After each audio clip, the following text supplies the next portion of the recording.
जय student, welcome to online teaching from Devas international school. Myself Shraddha Thakur. बच्चों, आज हम क्या करेंगे, एक नया चैप्टर स्टार्ट करने वाले। आज हम चैप्टर नंबर 3 स्टार्ट करेंगे।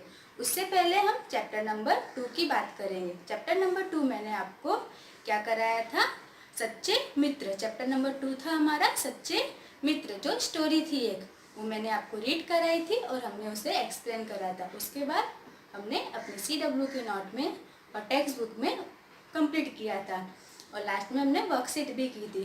इसके बाद मैंने आपको व्याकरण चलाया था, नाउन। नाउन मतलब संज्ञा आपको चलाई थी। तो संज्ञा हमने सीखी, संज्ञा किसे कहते हैं और उसके प्रकार। क्या सीखा हमने, संज्ञा और उसके प्रकार, और उसकी एक्सरसाइज भी हमने कुछ सीखी। आज मैं आपको नया चैप्टर चलाने आ रही हूँ, चैप्टर नंबर 3। चैप्टर नंबर 3, बुराई का बदला। क्या है हमारे चैप्टर का नाम, चैप्टर नंबर 3, बुराई का बदला। बुराई का बदला। अब मैं आपसे पूछती हूँ कि अगर हमारे आसपास कुछ बुराई हो रही, बुराई मतलब होता है कि जैसे कि कुछ गलत काम हो रहा है या हमारे साथ कुछ गलत काम हो रहा है, तो हमें उसे किस तरह से करना चाहिए, किस तरह से हमें हल करना चाहिए। जैसे कि आपको किसी ने मारा है तो आप क्या करोगे, उसे मारोगे नहीं। उसके हमें क्या करना है, अगर आपको किसी ने मारा भी है तो उसे हम प्यार से समझा सकते हैं। अगर हाँ ज़्यादा कुछ है तब हम उस पर एक्शन ले सकते हो। उससे पहले हम शांति से उसे प्यार से क्या कर सकते हैं, समझा सकते हैं। जान लो कि आप घर पर हो, घर पे आप 2 भाई बहन हो या 2 भाई हो, साथ में खेल रहे हो। साथ में खेलते खेलते मान लो आप एक ने ही मस्ती की है और मम्मा ने आके दोनों को डांट दिया है। क्या किया है, मम्मा ने आके दोनों को डांट दिया है। तो आप क्या करोगे, मम्मा से गुस्सा हो जाओगे? नहीं, उस समय आपको गुस्सा नहीं होगा। अगर आप सही हो तो, अगर आपने कुछ गलत काम नहीं किया है और आपने मस्ती नहीं की है, तब आप क्या करोगे, मम्मा को प्यार से समझाओगे कि मैंने ये काम तो किया ही नहीं है, फिर भी आपने मुझे क्या कर दिया, डांट दिया। तो मम्मा क्या करेंगे, आप मम्मा को ही पता चल जाएगा कि आपने ये काम नहीं किया है। अगर आप अपना काम ऐसे ही डांट खा लोगे तो मम्मा को पता चल जाएगा कि आप हर बार आप ही मस्ती करते हो। अगर आप अपने अपने हक के लिए नहीं बोलोगे तब तक कुछ भी पता नहीं चलेगा। इंस्टेंट आप स्कूल में ही पढ़ते हो, अगर 2 फ्रेंड मस्ती कर रहे हो तो मैम ने आप दोनों को डांट दिया हो, या किसी दूसरे फ्रेंड ने मस्ती की और नाम आपका आ गया हो, तो आप क्या करोगे, जो आपके प्रिंसिपल सर अगर आपको बुलाते हैं तो डांटते हैं तो आप अपनी बात करोगे। अगर आप सही हो तो, झूठ हो तब आप अपनी सही बात नहीं कर सकते हो कि मैंने नहीं किया। अगर आप सच हो तो आप अपने हक के लिए लड़ सकते हो। बुराई का बदला यानी बुराई के लिए हमें बदला लेने की जरूरत नहीं कि हम मारपीट से हम बदला ले सकते हैं। उसके लिए हम प्यार से समझा सकते हैं, अपनी बात शांति से एक दूसरे के सामने रख सकते हैं, अपने पेरेंट्स को समझा सकते हैं। जैसे कि आप देखते हो कि हम जो पेड़ हैं, मैं ऐसा कहा जाता है कि पेड़ को नहीं काटना चाहिए, पानी ज़्यादा वेस्ट नहीं करना चाहिए, पर हम कहीं देख रहे हैं कि पानी वेस्ट हो रहा है, तो वेस्ट होने देना चाहिए नहीं। उस समय हमें क्या करना है, पानी को बंद कर दो। अगर कोई वेस्ट भी कर रहा है तो उसे हमें बोलना चाहिए। जैसे किसी ने घर का कचरा ला के बाहर फेंक दिया हो, जैसे किसी ने क्या किया हो, घर का कचरा ला के बाहर फेंक दिया हो, तो हमें क्या करना चाहिए कि वो फेंक रहा हो उसका इधर गंदा होगा, हमें क्या, पर आपके इधर भी तो गंदा हो रहा है ना, बैक्टीरिया आपके घर में भी आ गई उस कचरे के कारण। तो आपको उस समय बोलना है, आपके हक के लिए उसमें बोलना है। क्यों, क्योंकि उसकी वजह से आप भी बीमार हो सकते हो। आप अपनी सोसाइटी को खुद साफ करते हो, अगर कोई उससे हेल्प नहीं करता है तो आप अकेले भी अपनी सोसाइटी को साफ कर सकते हो, अपने घर को साफ कर सकते हो। तो जरूरी हमें अपने हक के लिए लड़ना चाहिए। जैसे कि गांधी जी अपने हक के लिए उन्होंने देश को आज़ाद कराया। डॉक्टर भीमराव अंबेडकर के बारे में सुना है आपने, जिन्होंने हमारे देश का कानून रचा था। पता है ना कि पहले हम लोगों को, जो डॉक्टर भीमराव अंबेडकर क्या थे, वो बहुत निम्न कास्ट के यानी नीचे कास्ट के थे। और हमारे देश में क्या था, पहले राजा महाराजा का राज था, तो वो लोग जो बड़े ऊंची कास्ट के लोग होते थे उन्हें पढ़ने नहीं देते थे। निम्न कास्ट के लोगों को, जो ऊंची कास्ट के लोग होते थे वो निम्न कास्ट के लोगों को पढ़ने नहीं देते थे। तो उन्होंने क्या किया, अपने हक के लिए उन्होंने लड़ाई की और पूरे देश में आज वो इतने हो गए हैं कि पूरे देश का उन्होंने क्या रच डाला, कानून रच डाला। और सारे देशवासियों को यानी बड़ा हो छोटा हो सबके लिए क्या हो गया, एक कानून हो गया। उन्हें यानी उन्होंने अपने हक के लिए लड़ाई की। चाहते तो वो झगड़ा करके पढ़ सकते थे, पर नहीं, उन्होंने खुद पढ़ाई की और अपने हक के लिए लोगों को भी इंसाफ दिलाया। तो आपको भी क्या करना है, अपने हक के लिए लड़ना है, पर अगर जब आप सही होगे तब।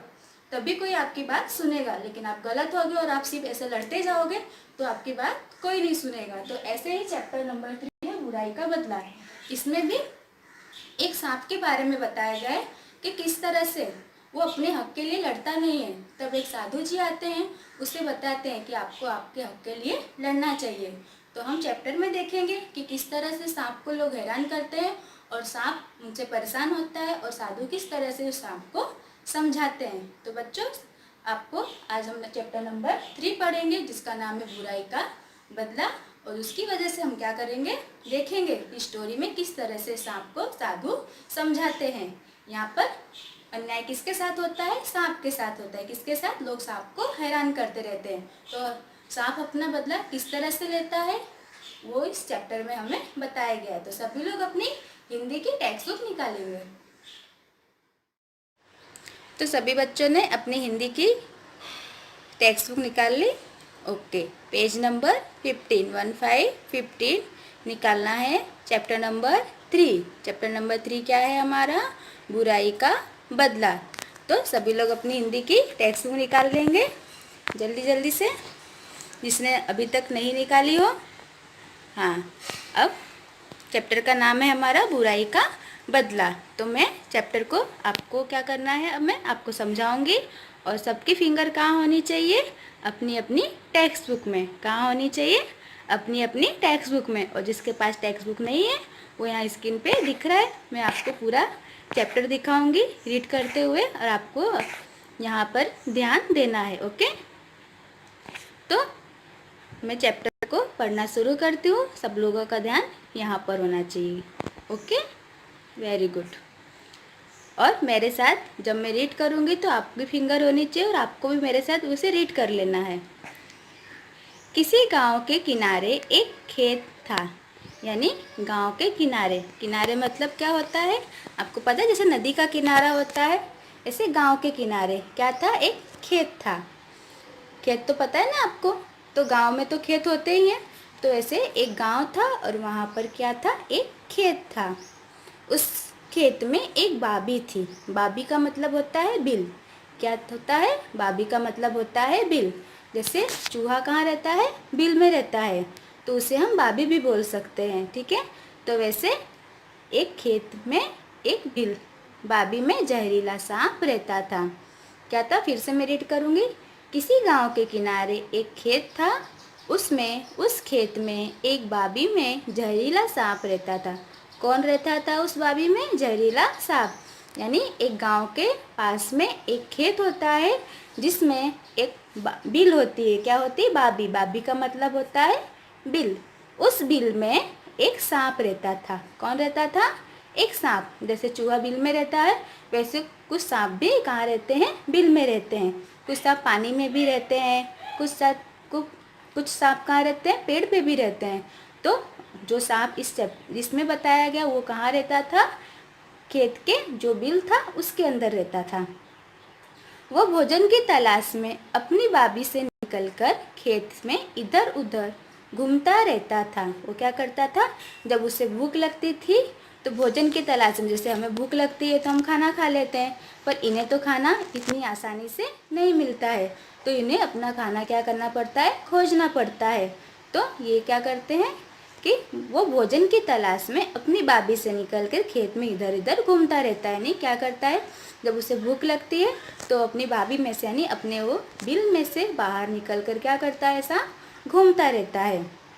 हाँ, यदि कोई व्यक्ति उसके समीप आ जाता तो उसे काट लेता था। समीप यानी क्या होता है, पास में।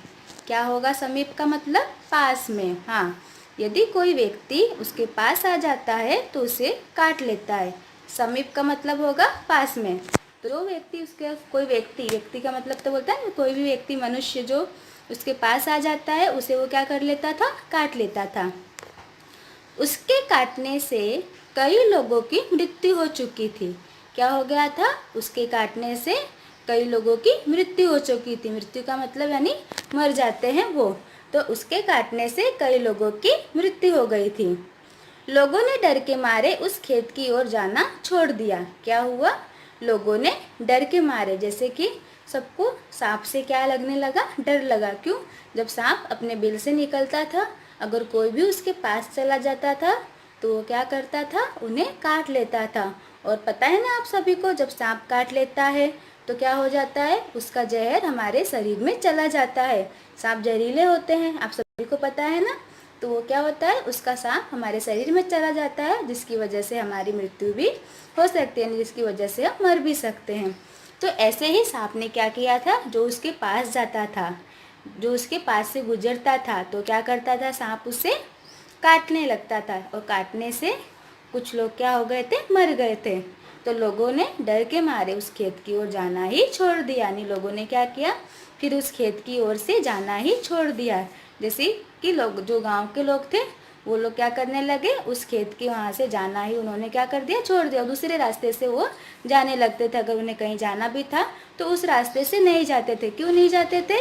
क्योंकि वो सांप वहाँ पर रहता था और सांप क्या करता था, उन्हें काट लेता था। तो इसलिए वो लोग वहाँ पर उसे जाना छोड़ देते हैं, छोड़ दिया। आगे देखेंगे। एक दिन गांव के कुछ गरीबे खेत से कुछ दूर अपनी भेड़ चढ़ा रहे थे। एक दिन क्या हुआ, एक दिन गांव के कुछ गरेड़िए, पता है गरेड़िया किसे बोलते हैं, जो लोग भेड़ चढ़ाते हैं, भेड़ बकरी चढ़ाते हैं, उन्हें हम क्या बोलते हैं, गरेड़िया। तो खेत से कुछ दूर अपनी भेड़ों को चरा रहे थे। चरा रहे मतलब यानी जैसे सुबह शाम उनको घुमाने ले जाते हैं। आप देखते होगे ना, गांव में जाते होगे तो जो लोग गाय भैंस रखते हैं वो लोग भी सुबह शाम अपनी गाय भैंस को खेतों में घुमाने चराने ले जाते हैं। जो हरी भरी घास खाती हैं, हरी हरी घास खाने यानी चारना नहीं, वो लोग हरी हरी घास खाने के लिए उन्हें बाहर ले जाते हैं। तो वैसे ही जो गरेड़िए होते हैं वो भी अपनी क्या करते हैं, भेड़ों को लेके एक जगह चरा रहे थे। उन्होंने आगे देखेंगे, सबकी फिंगर बुक में होनी चाहिए। उन्होंने देखा कि एक महात्मा जी उसी खेत की ओर जा रहे हैं। उन्होंने क्या देखा, एक महात्मा जी, महात्मा का मतलब होता है साधु, महात्मा यानी साधु। एक महात्मा जी उसी खेत की ओर जा रहे थे। कौन से खेत की ओर जा रहे थे वो? हाँ, जिस खेत में कौन रहता था, सांप रहता था।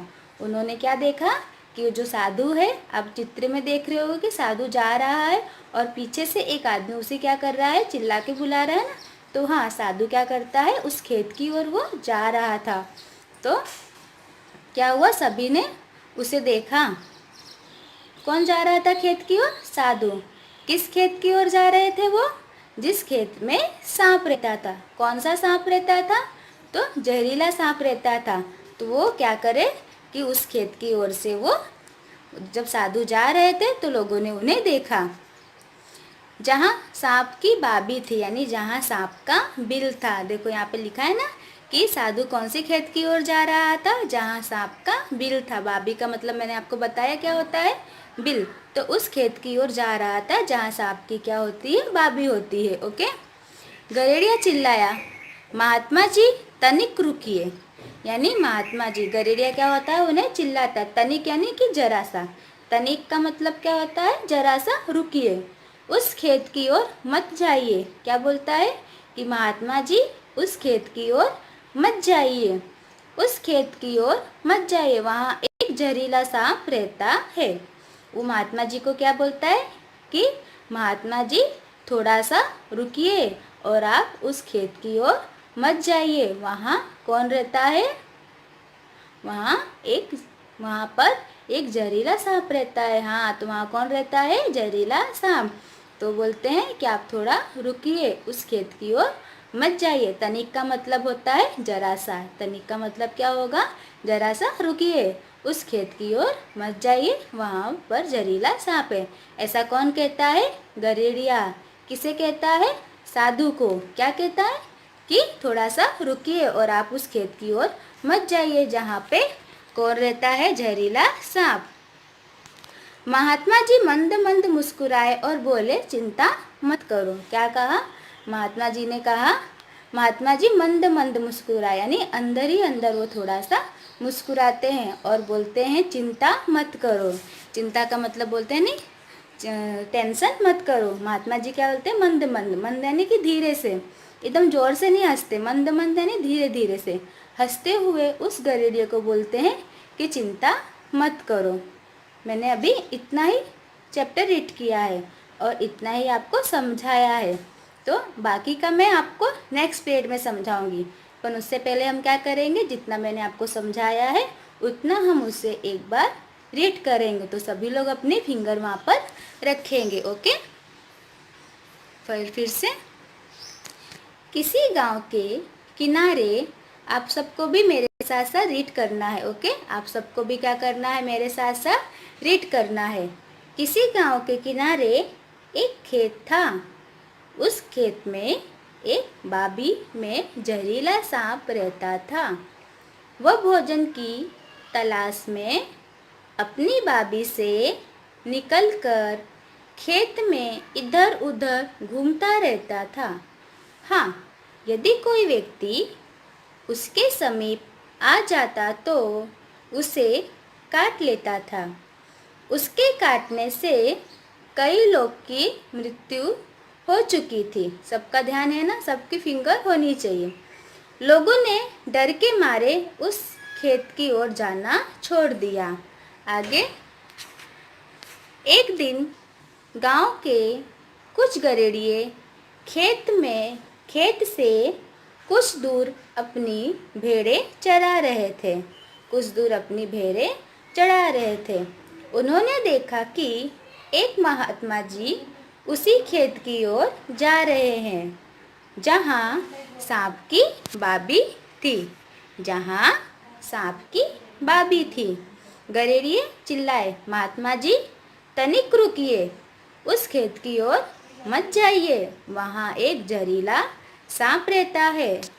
महात्मा जी मंद मंद मुस्कुराए और बोले, चिंता मत करो। क्या बोले? चिंता मत करो। तो मैंने आज आपको सिर्फ इसका एक भाग समझाया है।